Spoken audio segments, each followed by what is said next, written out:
Howdy, everybody. Welcome to Liberty Call. Today is Tuesday, October 22nd, 2024. I am Raymond Dahlman, your humble host here at said show. Hope you're doing okay today.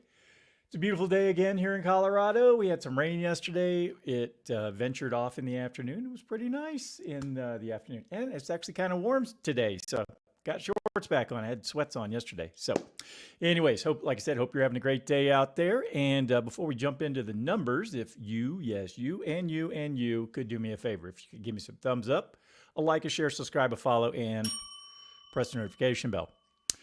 Alrighty, let's hop into today's numbers. Markets not as happy today. Dow Jones was flat, down 0.02%, 7 points, closed at 42,924.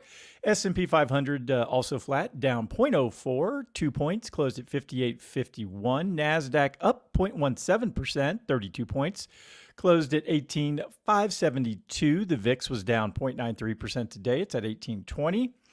Canada also flat, down 0.03. Brazil down 0.22, and Mexico down 0.82. Over in Europe, Germany was down 0.13%, the UK down 0.14%, France down 0.01%, the Netherlands down 0.11%, Spain down 0.07%, Italy down 0.64%, Switzerland down 0.76%, and Portugal down 1.12%. In Russia, both exchanges were red. MOEX down 0.48, RTSI down 0.99. And the overnights, the Nikkei in Japan was down 1.6%, Australia down 1.66%, New Zealand down 1.01%. In China, the Shanghai was up 0.54, the Shenzhen Component up 0.85, China A50 up 0.54, same with the DJ Shanghai, Hang Seng up 0.1%. And the Taiwan weighted when it closed on the 21st was up 0.24%. All right. So looks like the Americas and Western Europe in the red today, and and also part of the Asian markets and China in the red. Weird, strange. All right, let's get to the market recap. U.S. Shrugs off rising Treasury yields as earnings season is heating up. All right. U.S. stocks managed to trim most losses on Tuesday despite rising Treasury yields as investors focused on a wave of third quarter corporate earnings. General Motors was a top performer with its stock surging 10% after posting better than expected third quarter earnings. The auto giant's revenue growth and improved profitability boosted investor confidence. However, Verizon had a less favorable outcome with its stock falling 5% after reporting mixed results. While Verizon's earnings slightly beat expectations, its revenue fell short. Nonetheless, the telecom company maintained its full-year guidance supported by ongoing growth in wireless and broadband subscriptions. Other key companies reporting included GE Aerospace, which saw its stock drop more than 8% after missing revenue estimates despite strong expectations in the aerospace sector. Similarly, 3M fell 1% despite exceeding both earnings and revenue estimates for the third quarter. RTX also reported positive third quarter earnings and raised its full-year guidance, but the stock dipped nearly 1% as the demand in the commercial and defense sectors remained strong. Investors are keeping a close eye on upcoming earnings from major players like Tesla, which is set to report on Wednesday, along with AT&T, IBM, Bank of America, and Coca-Cola. Overall, about 1/5 of the S&P 500 companies are expected to report earnings this week, with 14% of companies having reported so far. According to FactSet, more than 70% of those have exceeded earnings estimates. Meanwhile, Treasury yields continue to climb, with the 10-year Treasury yield rising 2 basis points to 4.203%. The increase came as the International Monetary Fund raised its U.S. growth forecast for 2023 to 2023. That doesn't seem right. I think it's 2025 to 2.8%, up from its previous projection of 2.6%. Let's go to the article and see where that.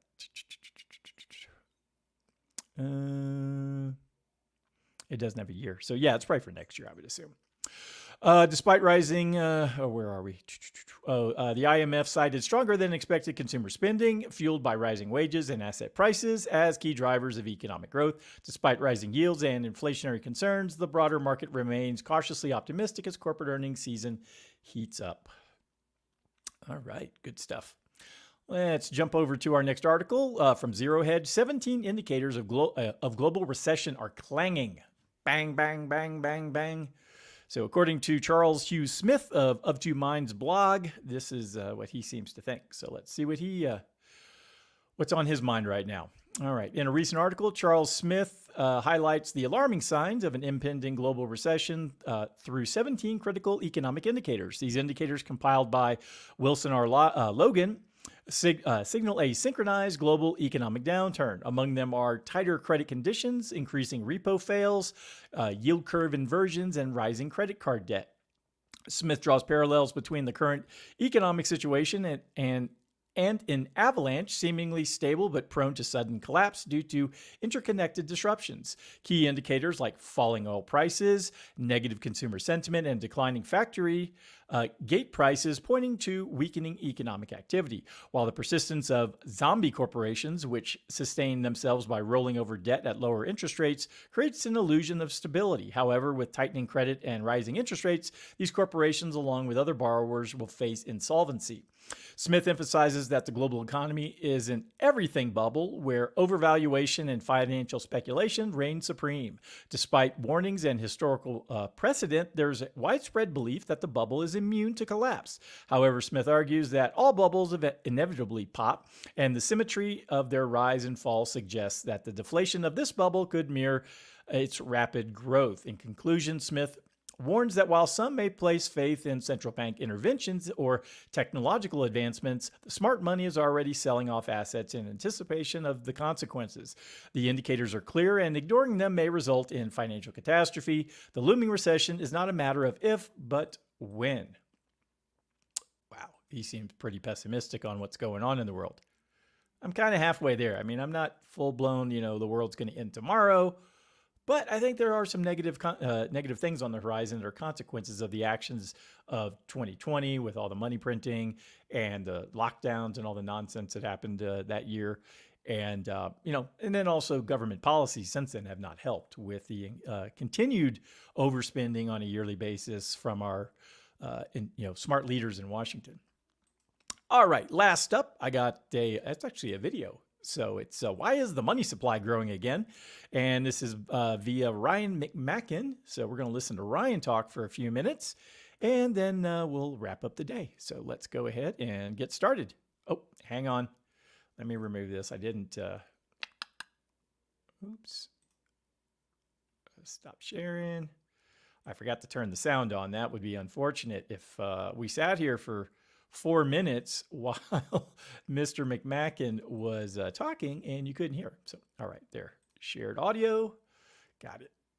There we are. Move that out of the way. And here we go. Growth in the money supply is accelerating as the central bank is increasingly fearful of a recession.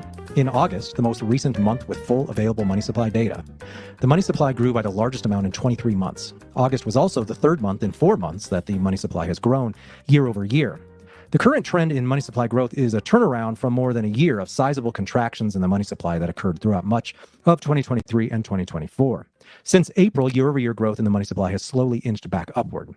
In other words, that very brief recent period of a shrinking money supply is over. Soon it will be back to business as usual, an incessantly growing money supply engineered by the central bank's easy money policies.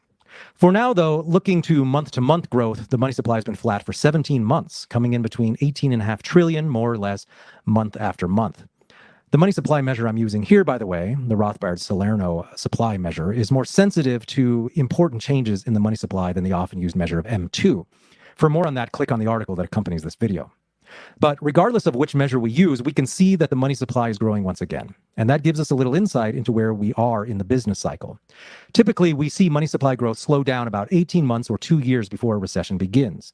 We saw that begin in 2022. We even saw the growth rate turn negative for a time as the money supply actually shrank, which it almost never does.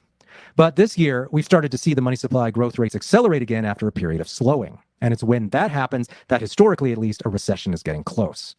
So that's where we are if we go by the money supply trends. Now, we should note as an aside that the money supply has not fallen enough to return to the pre-COVID trend in money growth, and it is unlikely to do so. The money supply grew so much during the COVID panic that we're still at least 3 trillion above what the money supply would have been had it proceeded at the usual rates of monetary inflation that prevailed in recent decades. That's how huge the money supply growth has been since 2020. And by the way, out of the current money supply of 19 trillion, 4.6 trillion or 24% of that has been created in just the last 5 years. And at this point, though, we should only expect money supply growth to accelerate. Yes, the Fed allowed the target federal funds rate to rise in late 2022 and held it at 5.5% for more than a year. The Fed only did this because price inflation had reached levels that were politically problematic. The Fed wasn't willing to soak back up all that COVID money, though, because the Fed fears triggering significant job losses without constant infusions of new money. In fact, this is why the Fed turned back to forcing the federal funds rate back down in September, and we haven't yet seen the full effects of that in the numbers.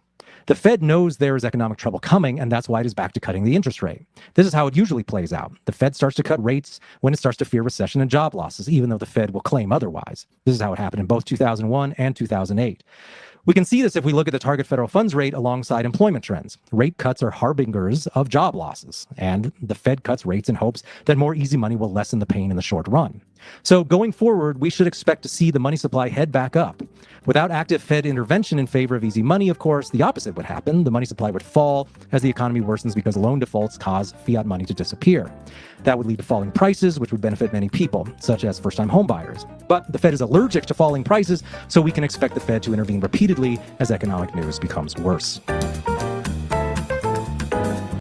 All right, good stuff. Thank you, Mr. McMacken. He's also got a very nice haircut and a beard. So we are bald bearded brothers.